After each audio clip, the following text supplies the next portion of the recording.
For the second time this week, a Canadian has been killed in Mexico, this time a UBC PhD student described by friends as brilliant and full of life. The bodies of Ximena Osegueda and her Mexican boyfriend were found last week. They'd been bound, stabbed and burned. Now Mexican officials are trying to reassure Canadians their country is safe. Beneath the hustle and bustle this morning at UBC, students in the Department of French, Italian and Hispanic Studies are trying to process the death of Ximena Osegueda. It's something that affects people deeply, and people want more information, and they're in this process where they're struggling with, what they hear, what they don't know, what they fear. Osegueda was in Mexico gathering material for her PhD when she went missing in mid-December, along with her Mexican boyfriend Alejandro Santamaria. Their families feared they'd been kidnapped, but the reality is far worse. Their bodies were discovered partially buried on a beach in Huatulco, a popular tourist destination in southwest Mexico. Osegueda and Santamaria had been stabbed and set on fire.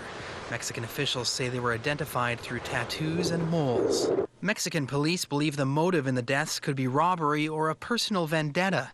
There is no indication Osegueda was involved in criminal activity or the country's violent drug war, which is primarily far north of tourist hotspots. A Vancouver travel writer says that's not surprising. Tourists are not the target of the drug cartels. They're the target of petty criminals. They're the target of thieves and robbers. But they're not the target of gang warfare. Tourists are good for business. If anybody's buying the drugs, it's the tourists. Osegueda is the second Canadian killed in Mexico this week. Salt Spring Island's Robin Wood was killed Tuesday, shot point blank, when he confronted two people trying to rob a friend's home in the town of Malaki.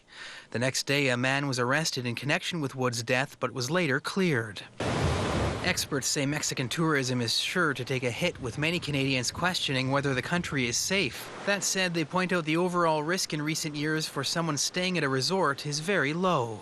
When over 4 million Canadians have visited Mexico and there's 17 murders, you've got to think statistically, you've got more chance of being struck dead by lightning. Little comfort to the family and friends of Ximena Osegueda.